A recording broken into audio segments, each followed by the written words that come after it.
নবম ও দশম শ্রেণীর ব্যবসা শিক্ষা শাখার প্রিয় শিক্ষার্থীরা, আমাদের অনলাইন ক্লাসে আমাদের আজকের আলোচ্য বিষয় হচ্ছে তোমাদের খতিয়ানের উদ্বৃত্ত নির্ণয়, অর্থাৎ টি-সক পদ্ধতিতে খতিয়ান প্রস্তুত করার পর আমরা কিভাবে সেটার উদ্বৃত্ত নির্ণয় করব সে বিষয়ে আজকে তোমাদের সাথে আলোচনা হবে। আশা করি তোমরা সবাই ভালো আছো। প্রিয় শিক্ষার্থীরা, গত ক্লাসে তোমাদের সাথে আমি তোমাদের বইয়ের একটি উদ্দীপক থেকে জাবেদা করেছিলাম, অর্থাৎ বইয়ের 85 পৃষ্ঠায় যে লেনদেনগুলো ছিল সেখান থেকে জাবেদা করেছি।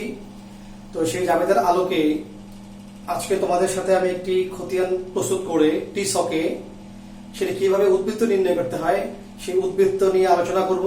তোমরা সবাই আমার সাথে টি-সকের খতিয়ানের ঘর এঁকে নাও। তোমাদেরকে ঘর আঁকা আমি আগের ক্লাসে শিখিয়েছি। টি-সক পদ্ধতিতে কিভাবে খতিয়ানের ঘর আঁকতে হয় তোমরা সেটাকে খাতা আগে এঁকে নাও।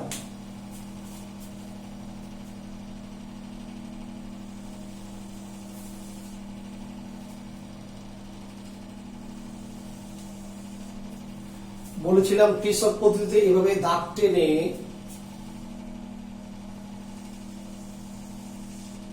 পুরো ঘরটাকে ঠিক মাঝ বরাবর অনেকটা অনুমান করে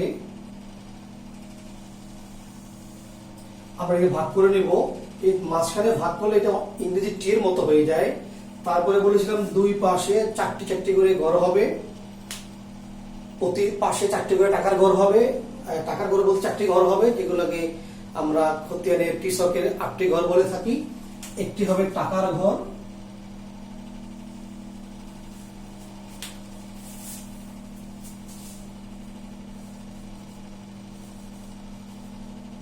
টাকার ঘরটি একটু বড় করে দিব।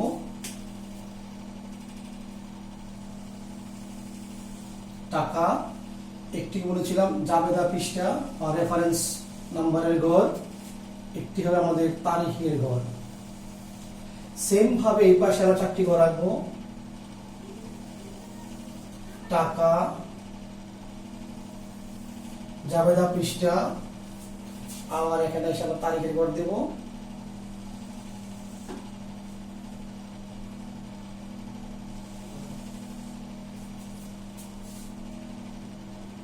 আমরা একটি ঘরে এঁকে নিলাম। আমি তোমাদেরকে যে জাবেদাগুলো সকালে তোমরা করেছো, সেই আগের ক্লাসে করেছো, সেই আগের ক্লাসে জাবেদার ভিত্তিতে আমরা একটি খতিয়ান টি-সকে প্রস্তুত করে তোমাদের উদ্বৃত্ত নির্ণয় করে এখন শিখাবো। আমরা এই খতিয়ানটার নাম দিলাম নগদান হিসাব। এটাকে বলি আমরা খতিয়ানের শিরোনাম।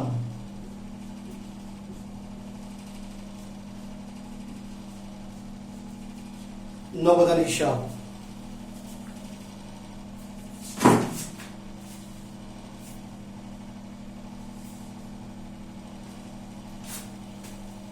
তো এই নগদান হিসাব লিখে আমরা এদিকে বলেছিলাম ডেবিট, এটা টি-সকের ডেবিট দিক, এটা হচ্ছে আমাদের ক্রেডিট দিক।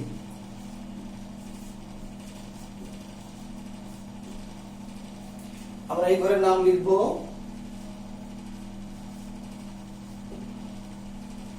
তারিখ, এই ঘরে লিখব বিবরণ। এটাই বলেছিলাম আমরা জাবেদা পৃষ্ঠা, এটিকে বলেছি টাকা। টাকা আবার সেম ভাবে দিয়ে 4 ঘর, তারিখ, বিবরণ, জাবেদা পৃষ্ঠা, টাকা। এভাবে ঘরে কে তারিখের করে উভয় দিকে আমরা যেহেতু আমাদের উদ্দীপক ছিল 2017 আমরা লিখে দিচ্ছি 2017 সেটা ছিল মার্চ মাসের অঙ্ক। তোমরা আগের ক্লাসে নিশ্চয়ই সেই জাবেদাগুলো খাতায় করেছো এবং বই তোমরা দেখেছো। আমি বলেছি যে জাবেদার মধ্যে যেহেতু এখানে শিরোনাম লিখেছি আমি নগদান হিসাব, অর্থাৎ আমাদের সংজ্ঞাটি এরকম ছিল, নির্দিষ্ট শিরোনামে সমজাতীয় লেনদেনগুলো আমরা একটি জায়গায় একটি তাকে সন্নিবেশিত করব বা একত্রিতভূত করব, সবগুলোকে একসাথে করব, করে আমরা সর্বশেষে সেটার উদ্বৃত্ত নির্ণয় করে তার সর্বশেষ অবস্থা আমরা এখান থেকে জানবো। আর এইখানে আমরা একেবারে লেনদেনগুলোকে পাকাপাকিভাবে লিপিবদ্ধ করব, যখন প্রয়োজন তখন আমরা নগদের উদ্বৃত্ত এখান থেকে আমরা জানতে পারবো, এখান থেকে এই উদ্বৃত্ত দ্বারা আমরা হিসাবের গাণিতিক শুদ্ধতা নির্ণয় করব। এইসব কারণে এখানে সর্বোপরি সহযোগিতা পাওয়া যায় বিধায় এই বইটাকে বলা হয় হিসাব বইয়ের রাজা বা হিসাবের পাকা বই। যা জাবেদা থেকে সম্ভব নয়, জাবেদা থেকে শুধু আমরা তারিখ অনুযায়ী তথ্য আমরা পেয়ে থাকি, হ্যাঁ, এবং জাবেদাকে আমরা বলি সহায়ক বই, হিসাবের প্রাথমিক বই, হিসাবের সহায়ক বই। তো যেহেতু এটা শিরোনাম হচ্ছে নগদান হিসাব, তাহলে সকল প্রকারের নগদ লেনদেনগুলো এখানে অন্তর্ভুক্ত হবে। তা তোমরা দেখো তোমাদের আগের ক্লাসে যে খাতাটি তোমাদের কাছে রয়েছে তোমরা সেটি হাতে নিয়ে নাও, নিয়ে দেখো আমাদের মার্চ মাসের 1 তারিখে বলা ছিল মালিক 1 লক্ষ টাকা নগদ পুঁজি নিয়ে সে ব্যবসায় আরম্ভ করেছিল। আমরা সেখানে জাবেদা বলেছিলাম নগদান হিসাব ডেবিট, মূলধন হিসাব ক্রেডিট। আমি তোমাদের আগের ক্লাসে লেনদেনের পোস্টিং শেখাতে বলেছিলাম যেহেতু জাবেদায় বলেছে নগদান হিসাব ডেবিট আর নগদের খতিয়ান, তাহলে ডেবিট দিকে বসবে, বাট নামটি বসবে বিপরীত নামটি, অর্থাৎ যে উৎস থেকে এই যে নগদ টাকা কারবারের মধ্যে আগমন ঘটলো বা কারবারের মধ্যে টাকাটা আসলো, টাকাটা আসার সোর্সটা কোথায়, কোন উৎস থেকে টাকাটা আসলো, আমরা সেই উৎসের নামটা এখানে লিখে রাখবো। তো যেহেতু আমার নগদ টাকা কারবারের মালিক দিয়েছে, যেই কারণে আমরা মূলধন বলেছি, তাই আমাদের জাবেদা আমরা বলেছিলাম নগদান ডেবিট, যেহেতু নগদান ডেবিট তাই নগদানের খতিয়ানের ডেবিট দিকে লিখবো, আর টাকা আসার উৎসটা ছিল মূলধন, আমরা এখানে মূলধনের নাম লিখে রাখবো মার্চের 1 তারিখ, মার্চ 1 লিখবো আমরা মূলধন হিসাব।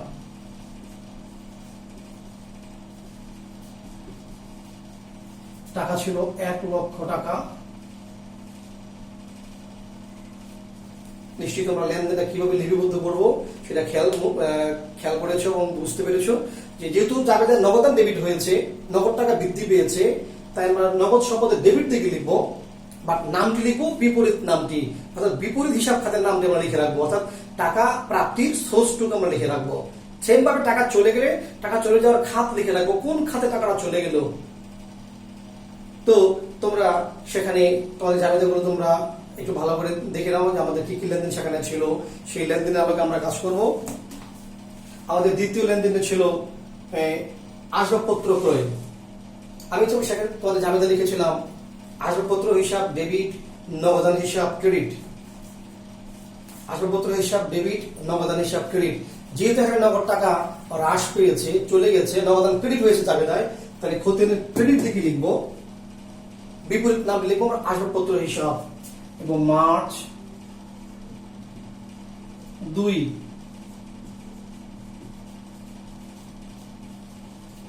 আসবাবপত্র হিসাব, টাকাটা ছিল 20,000 টাকা। দেখো এখানে টাকা কিন্তু চলে গেছে, চলে যাওয়াতে নগদ টাকা হ্রাস পেয়েছে, তাই আমরা ক্রেডিট দিকে লিখলাম 20,000 টাকা।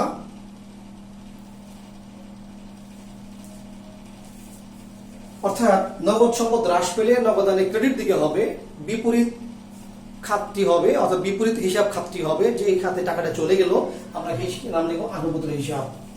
আমাদের 3 নম্বর জাবেদা ছিল পণ্য বাকিতে ক্রয়। যেহেতু পণ্য বাকিতে ক্রয় এই লেনদেনে নগদ কথা ছিল না, অর্থাৎ এটি নগদ খতিয়ানের মধ্যে অন্তর্ভুক্ত হবে না। যেহেতু জাবেদায় ছিল পাওনাদার আর ক্রয় আর পাওনাদার, সুতরাং এর নগদ কথা ছিল না, নগদ লেনদেন এখানে হয়নি। যেহেতু জাবেদায় নগদ কথা নেই, নগদ হিসাব খাত নেই, সুতরাং এটি নগদ খতিয়ানের মধ্যে অন্তর্ভুক্ত হবে না। এটা কি বলা হয় সমজাতীয় লেনদেন, অর্থাৎ সকল নগদ লেনদেনগুলো এখানে অন্তর্ভুক্ত হবে। নগদ লেনদেন না হলে সে নগদ খতিয়ান অন্তর্ভুক্ত হবে না। তারপরে আমাদের ছিল পণ্য বিক্রয়, অর্থাৎ এখানেও মার্চের 5 তারিখ পণ্য বিক্রি হওয়ার কারণে কারবারের টাকার আগমন ঘটেছে, নগদ সম্পদ বৃদ্ধি পেয়েছে, সুতরাং এটিও নগদের জাবেদার মধ্যে লেখা ছিল নগদান হিসাব ডেবিট, বিক্রয় হিসাব ক্রেডিট। যেহেতু জাবেদের নগদান ডেবিট হয়েছে, সুতরাং খতিয়ানের ডেবিট দিকে লিখবো। এখানে বিপরীত আসার যে উৎসটা ছিল, হিসাব খাত ছিল, সেটা ছিল বিক্রয় হিসাব। আমরা ডেবিট দিকে লিখবো মার্চের 5 তারিখ বিক্রয় হিসাব। সেই টাকাটা আসছিল আমাদের 25,000 টাকা।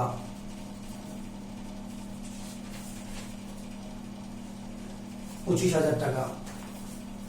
এরপরে আমাদের ছিল মার্চের 8 তারিখ বই ফেরত। সেই যাবে তোমরা খাতায় দেখে থাকো, তোমরা লেখা ছিল বই ফেরত মানে ক্রয় ফেরত। আমরা বলেছি পাওনাদার হিসাব ডেবিট, বই ফেরত বা ক্রয় ফেরত ক্রেডিট। এখনো নগদ লেনদেন হয়নি, এটিও নগদ খতিয়ানের অন্তর্ভুক্ত হবে না। ছিল পাওনাদারকে পরিশোধ। মার্চের 12 তারিখ পাওনাদারকে পরিশোধ করেছিলাম 10,000 টাকা। সেই যাবে তোমাদের খাতায় দেখো লেখা আছে যে, অথবা বইয়ে দেখো লেখা আছে যে পাওনাদার হিসাব ডেবিট, নগদান হিসাব ক্রেডিট। তো যেহেতু নগদান ক্রেডিট হয়েছে জাবেদায়, খতিয়ানের ক্রেডিট দিকে লিখবো আমরা মার্চের 12 তারিখে পাওনাদার হিসাব 10,000 টাকা পরিশোধ করেছি। অর্থাৎ টাকা চলে যাওয়ার যে খাতটি, সেটা ছিল পাওনাদার। পাওনাদার হ্রাস পেয়েছিল, নগদ হ্রাস পেয়েছে, এই জন্য ক্রেডিট দিকে বসছে। এরপরে ছিল ব্যাংকে হিসাব খোলা হলো। ব্যাংকে হিসাব খোলা হলো মানে ব্যাংকে টাকা জমা দেওয়া হলো। জাবেদা রেখেছিলাম আমরা ব্যাংক হিসাব ডেবিট, নগদান হিসাব ক্রেডিট। এখানেও কারবারের নগদ টাকা হ্রাস পেয়েছে, জাবেদা নগদান ক্রেডিট হয়েছে, এটাও ক্রেডিট দিকে লিখবো আমরা। তারিখটি ছিল 18 তারিখ। টাকাটা ব্যাংকে চলে যাওয়ার কারণে আমরা লিখবো ব্যাংক হিসাব। সেটি ছিল 15,000 টাকা। 15,000 টাকা ব্যাংকে জমা দেওয়া হয়েছিল। 22 তারিখে ছিল পণ্য বিক্রয় বাবদ চেক প্রাপ্তি। চেক প্রাপ্তি জাবেদা রেখেছিলাম ব্যাংক হিসাব ডেবিট, বিক্রয় হিসাব ক্রেডিট। এখন নগদ কথা ছিল না, সুতরাং এটিও নগদ খতিয়ানে অন্তর্ভুক্ত হবে না। আমাদের লেনদেনে ছিল যে শফিকের নিকট হতে চেক মারফত ক্রয়, এটিও জাবেদা ছিল আমাদের ক্রয় হিসাব ডেবিট, ব্যাংক হিসাব ক্রেডিট। এটিও আমাদের নগদ খতিয়ানে অন্তর্ভুক্ত হবে না, কারণ এখানে নগদ কথা নেই বা নগদ লেনদেন এখানে হয়নি। কর্মচারীদের বেতন পরিশোধ 28 তারিখে ছিল। কর্মচারীদের বেতন পরিশোধ তারিখ 28। এখানে জাবেদা করেছিলাম আমরা বেতন হিসাব ডেবিট, নগদান হিসাব ক্রেডিট। তো এখানে আমাদের টাকা চলে যাওয়ার যে খাত, সেটা ছিল বেতন খরচ। আমরা বেতন হিসাব লিখবো, বিপরীত নাম লিখবো বেতন হিসাব। বেতন দিয়েছিলাম আমরা 5,000 টাকা। এই ছিল আমাদের লেনদেন, অর্থাৎ নগদ লেনদেন। 6টি নগদ লেনদেন ছিল, আমরা 6টি নগদ লেনদেন নগদ খতিয়ানের মধ্যে অন্তর্ভুক্ত করে ফেলেছি। নিশ্চয়ই তোমরা খতিয়ানের টি-শকে কিভাবে ডেবিট এবং ক্রেডিট দিকে জাবেদা থেকে লেনদেনগুলোকে পোস্টিং দিতে হয়, এটা তোমরা বুঝতে পেরেছো। যদি বুঝে থাকো তাহলে এখন আমাদের লেনদেন পোস্টিং দেওয়া শেষ। এখন আমাদের কাজ হচ্ছে উদ্বৃত্ত নির্ণয় করা, ব্যালেন্স নির্ণয় করা। অর্থাৎ আমাদের নগদ টাকা যে আমরা পেয়েছি এবং নগদ টাকা যে খরচ করেছি, খরচ করার পরে যেই টাকা আমার হাতে থাকবে সেটাকে বলা হয় উদ্বৃত্ত বা ব্যালেন্স। তো সেই ব্যালেন্সটি আমরা এখন নির্ণয় করব। নগদের ক্ষেত্রে তোমরা নগদ হোক আর যে কোনো খতিয়ানের ক্ষেত্রে তোমরা ব্যালেন্স নির্ণয় করার সময় যে জিনিসটি মাথায় রাখবে সেটি হচ্ছে খতিয়ানের দুই দিক তোমরা ফলো করবে। দেখবে কোন দিকে টাকার পরিমাণ বড় বা বেশি। যেদিকে টাকার পরিমাণ বেশি আমরা সেদিকে আগে যোগ করব। তবে নগদ খতিয়ানের বেলায়, নগদান হিসাবের বেলায় কখনোই নগদের ক্রেডিট দিক বড় হওয়ার কোনো সুযোগ নেই। সবসময় ডেবিট দিক বড় হবে, কারণ তুমি নগদ যত টাকা পাবে বা নগদ যত টাকা তোমার প্রাপ্তি ঘটবে, তুমি তার চেয়ে বেশি নগদ খরচ করার ক্ষমতা তোমার নেই বা সুযোগ কারবারের নেই। অতএব নগদের ক্ষেত্রে অলওয়েজ নগদ প্রাপ্তির ডেবিট দিক বড় হবে, কারণ নগদ সে যত টাকা পেয়েছে তার চেয়ে বেশি নগদ খরচ সে করতে পারবে না, কারণ বেশি খরচ হয়ে গেলে সেটা বাকিতে খরচ হয়ে যাবে, সুতরাং সেটা নগদান খতিয়ানে আসে না। অতএব এখানে তোমরা মনে রেখো যে নগদের খতিয়ান করার সময় অলওয়েজ ডেবিট দিক বড় হবে। তো ডেবিট দিক বড় হলে তুমি আগে ডেবিট দিক যোগ করবে। উদ্বৃত্ত নির্ণয় করার ক্ষেত্রে আগে আমরা ডেবিট দিক যোগ করব।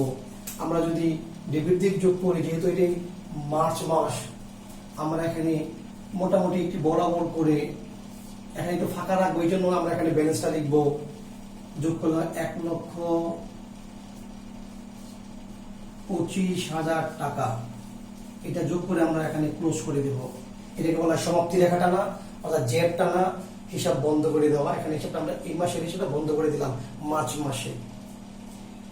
যেহেতু আমি বলেছি নগদের ডেবিট দিক সবসময় যোগফল বড় হবে, এই ডেবিট দিকের যোগফলটা 1,25,000 টাকা। আমরা এসে ক্রেডিট দিকে এটা বরাবর করে এখানে লিখে দিব 1,25,000 টাকা। তোমরা আরেকবার দেখো, অন্য খতিয়ানের বেলায় কিন্তু ক্রেডিট দিকও বড় হতে পারে। তখন আমরা খেয়াল করব আগে যোগ করার আগে কোন দিক বড়, ডেবিট দিক বড় না ক্রেডিট দিক বড়, এটা আমরা আগে দেখে যে দিক বড় সেদিকে আমরা আগে যোগ করব। আমি তোমাদের বলেছি নগদের বেলায় কখনোই এটা সম্ভাবনা নেই যে ক্রেডিট দিক বড় হবে, সবসময় ডেবিট দিক বড় হবে। তাই আমরা ডেবিট দিকে আগে যোগ করে নিলাম। এই ডেবিট দিকের যোগফলটা সরাসরি ক্রেডিট দিকে লিখে দিলাম। এই যোগফল দ্বারা বোঝাচ্ছে আমার কারবারে মোট নগদ আগমন ঘটেছে বা কারবারের নগদ প্রাপ্তি ঘটেছে 1,25,000 টাকা। এই 1,25,000 টাকা আমার হাতে টাকা ছিল কারবারের মধ্যে। এই 1,25,000 টাকা থেকে এই টাকাগুলো আমি পরিশোধ করেছি বা খরচ করেছি বা দিয়ে দিয়েছি, এই টাকাগুলো আমি বাদ দিব। তো 1,25,000 টাকা থেকে এই যদি আমি 20,000, 30,000, 45,000, 50,000 টাকা আমি বাদ দিয়ে দিই, তাহলে আমার এই 1,25,000 টাকা থেকে আমার এখানে যদি 30,000, 45,000, 5,000, 50,000 টাকা আমার খরচ হয়ে গেল, তাহলে 1,25,000 টাকা থেকে তুমি 50,000 টাকা বিয়োগ করো। দেখো বিয়োগ করার পর তোমার কত টাকা থাকে, চট করে বিয়োগ করে নাও। বিয়োগ করার পরে দেখা যাবে আমার হাতে টাকা থাকবে 75,000 টাকা। অর্থাৎ আমার মোট টাকা ছিল 1,25,000। এই যোগফল আমি আগে যোগ করেছি, সেম যোগফলটা আমি এখানে লিখেছি। অর্থাৎ মার্চ মাসের শেষে খরচ বাদ দেওয়ার পরে আমার হাতে টাকা রয়েছে 75,000 টাকা। এই টাকাকে বলা হয় ব্যালেন্স সিডি বা সমাপনী উদ্বৃত্ত বা হাতে নগদ বা নগদ তহবিল। মাস শেষে নগদ উদ্বৃত্তের পরিমাণ হচ্ছে 75,000 টাকা। অর্থাৎ মার্চ মাসে 1,25,000 টাকা থেকে 50,000 টাকা খরচ করার পরে যে টাকাটা মাস শেষে রয়ে গেল, অর্থাৎ মার্চ মাস যেহেতু 31 তারিখ হয়, আমরা মার্চ মাসের 31 তারিখ লিখবো এখানে। এটাকে বলা হয় ব্যালেন্স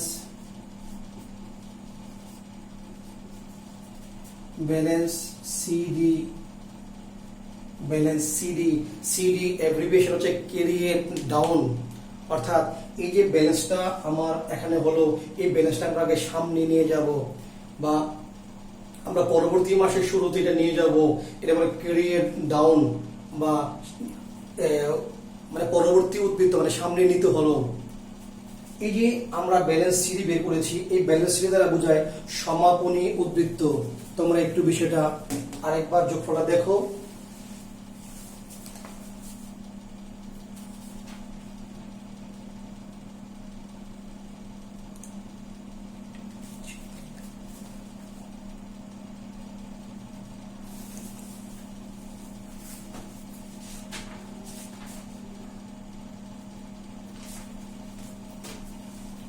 নিশ্চয় তোমরা দেখেছো। তাহলে এই যে টাকাটা বের হলো ক্রেডিট দিকে, আসলে কি টাকাটা ক্রেডিট দিকের টাকা না, আমাদের টাকার যোগফল বড় ছিল কোনটা, ডেবিট দিক। তো ডেবিট দিক মোট টাকা ছিল আমাদের 1,25,000 টাকা।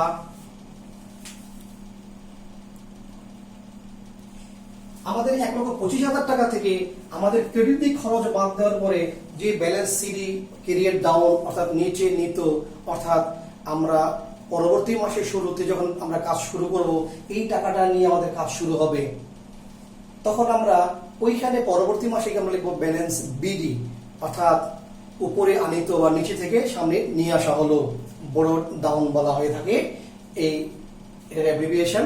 তো তোমরা, আমি আবার বলছি, যেহেতু ডেবিট দিকের যোগফল বড় আর ক্রেডিট দিকের যোগফল ছিল ছোট, আর দুই দিকের পার্থক্যের মাধ্যমে এই ব্যালেন্সটা এখানে বের হয়েছে ক্রেডিট দিকে। এই ব্যালেন্সটাকে যেহেতু ডেবিট দিকের যোগফল বড় হওয়ার কারণে এখানে ক্রেডিট দিকে ব্যালেন্স বের হয়েছে, এর নাম হচ্ছে ডেবিট ব্যালেন্স, ডেবিট উদ্বৃত্ত। অর্থাৎ খতিয়ানের দুই দিকে যে পার্থক্য হয়, ডেবিট দিক বড় হওয়ার কারণে ক্রেডিট দিক ছোট হওয়ার কারণে যে ব্যালেন্স সৃষ্টি হবে তার নাম হচ্ছে ডেবিট ব্যালেন্স, ডেবিট উদ্বৃত্ত। অর্থাৎ মাস শেষে ব্যালেন্স সিডি সমাপনী উদ্বৃত্ত 75,000 টাকা, মার্চ মাসের 31 তারিখে এই টাকাটাই আবার আমরা 2017 সালের এপ্রিল মাসের 1 তারিখে লিখব ব্যালেন্স বিডি। বাংলায় লিখতে পারো অথবা ইংলিশে লিখতে পারো। ব্যালেন্স যেটা ইংরেজিতে লিখেছি আমি এখানে ইংলিশে লিখি ব্যালেন্স বিডি। এই কথার অর্থ হচ্ছে ব্রড ডাউন, অর্থাৎ উপর থেকে উপরে আনিত, উপর থেকে আনিত। একটা হচ্ছে নিচে নিত আর হচ্ছে উপর থেকে আনিত। তো সেই টাকাটা হচ্ছে ৭৫,০০০ টাকা। এটাকে বলা হয় উদ্বৃত্ত নির্ণয় করা। এরকম নির্ণয় করা হয়ে গেলে আমরা এখানে খতিয়ানটার সীমারেখা টেনে দেব। আমরা খতিয়ান আগে এটা টেনে দিতে পারি, সমান করে যদি মুছে দেই, দেখো ঘরটা সুন্দর লাগবে।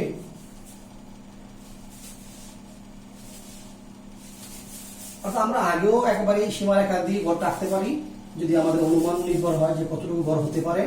দেখো ঘরটা সুন্দর লাগবে। একটা দাগ টেনে স্কেল পেন্সিল দিয়ে আমরা এই পর্যন্ত ক্লোজ করে দেব। এই হচ্ছে খতিয়ানের উদ্বৃত্ত নির্ণয় করা। আশা করি তোমরা জাবেদা থেকে খতিয়ানের লেনদেনগুলোকে পুষ্টি দিতে পারবে এবং উদ্বৃত্ত নির্ণয় করতে পারবে। এই হচ্ছে টিসকে খতিয়ান প্রস্তুত করা। আমি তোমাদেরকে পরবর্তী ক্লাসে সরাসরি বইয়ের যে উদ্দীপকের সৃজনশীল প্রশ্নগুলো রয়েছে সে নিয়ে তোমাদের সাথে আলোচনা করব। তোমরা উদ্দীপকটা আরেকবার খতিয়ান দেখে নাও ভালো করে।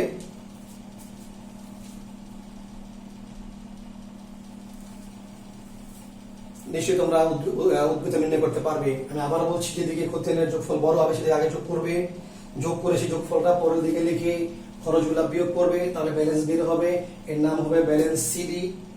এই ব্যালেন্স সিডি আমরা নিচে গিয়ে পরের মাসের 1 তারিখ দিয়ে, যদি বছর যদি ডিসেম্বর মাস হতো আর এটা জানুয়ারি মাস হতো, সাল চেঞ্জ হয়ে যেত, দেখতাম 2018 সাল।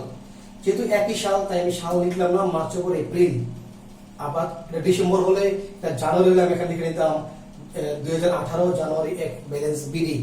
এইভাবে উদ্বৃত্ত নির্ণয় করা হয়। আমি আশা করি তোমরা খতিয়ানের উদ্বৃত্ত নির্ণয় করতে পারবে এবং খতিয়ানগুলো করতে পারবে। টিসকে চলমান যে শখ আমি তোমাদেরকে পরে শেখাবো। তো তোমরা পরবর্তী ক্লাস পর্যন্ত তোমরা তোমাদের বইয়ের 85 পৃষ্ঠা যে জাবেদার যে অন্যান্য খতিয়ানগুলো আছে তোমাদের জন্য সেগুলো হোমওয়ার্ক থাকলো, তোমরা খতিয়ানগুলো করার চেষ্টা করবে। সে পর্যন্ত তোমরা সবাই ভালো থেকো। তোমাদেরকে অসংখ্য ধন্যবাদ।